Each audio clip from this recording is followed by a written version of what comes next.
Hello, I'm just hopping on quickly to go live because I wanted to chat a little bit about physical escape rooms, which are different to digital escape rooms, which are the kind that I talk about a lot, particularly if you are in my membership, because you'll hear me talk about it all the time. Every week we have a training. We go through different types of digital escape rooms, how to make them, how to do fancy pants things with them. So I don't usually talk about physical escape rooms, but I've had quite a few questions, so I thought I would just chat very quickly about what they are, why you would use them, where you can get them, and how you can use them. This, like I said, usually I do digital, but I do have quite a few of physical ones in my store as well, so I'll give you some links to those if you need them. Now, first of all, what is an escape room?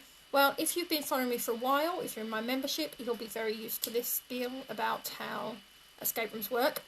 They are essentially a game that children play to try to escape from the room or to escape the classroom, and they try to learn and solve puzzles all at the same time. It's very engaging. It's a great way to teach children things that they would normally get from a dry lesson, and they don't realise how much they are taking and how much they are learning. Now, personally, I prefer digital escape rooms because they're all very contained. They don't take a lot of prep, they don't take a lot of pre-work, they are just done, contained, everything's great. But, having said that, they are staring at a screen the whole time, so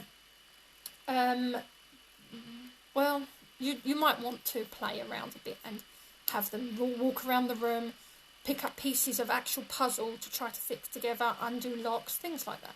So that's what an escape room is. Now, why would you use them? Because they are so engaging. They work so well.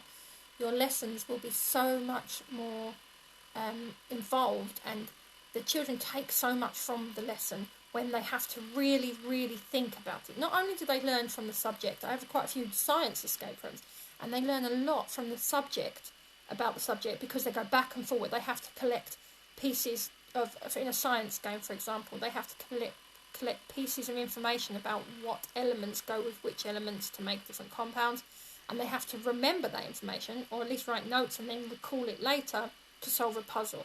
So in terms of subject matter, they take in so much more when they are playing a game. However,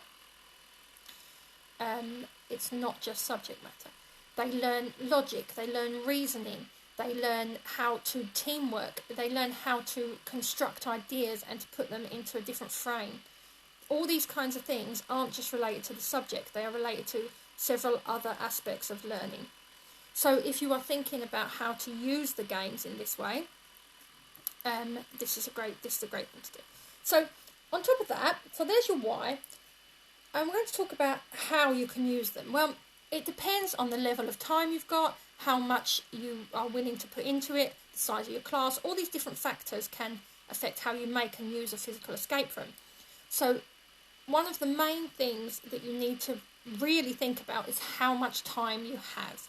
If you're going to make it from scratch, completely your own escape room with nothing else involved, you're not going to buy any aspects, you're just going to do it all yourself, you're going to need a lot of time and a lot of energy to put into this, because you'll need to create the puzzles, you'll need to print out and laminate them and get them all ready, you'll need to have locks and things like that if that's where you're going to go, you'll need to have different aspects of your escape room built and made by you, which takes a lot of time. However, if you pre-buy them, and you can buy, there's lots of them on Teachers Pay Teachers, on Cares, on my own website, thegingerteacher.com, I make lots. I will put a link to some of them in the comments later.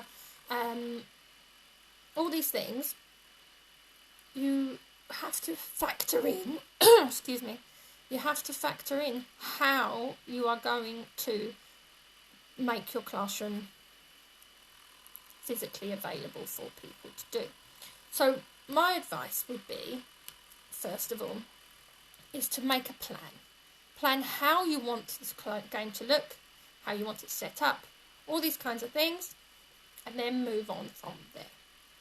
Okay, this was just a really quick intro. I'm going to go more into physical escape rooms later. I just want to answer a couple of questions that some people had and talk a little bit about them. But I will be doing a more detailed live about physical escape rooms later.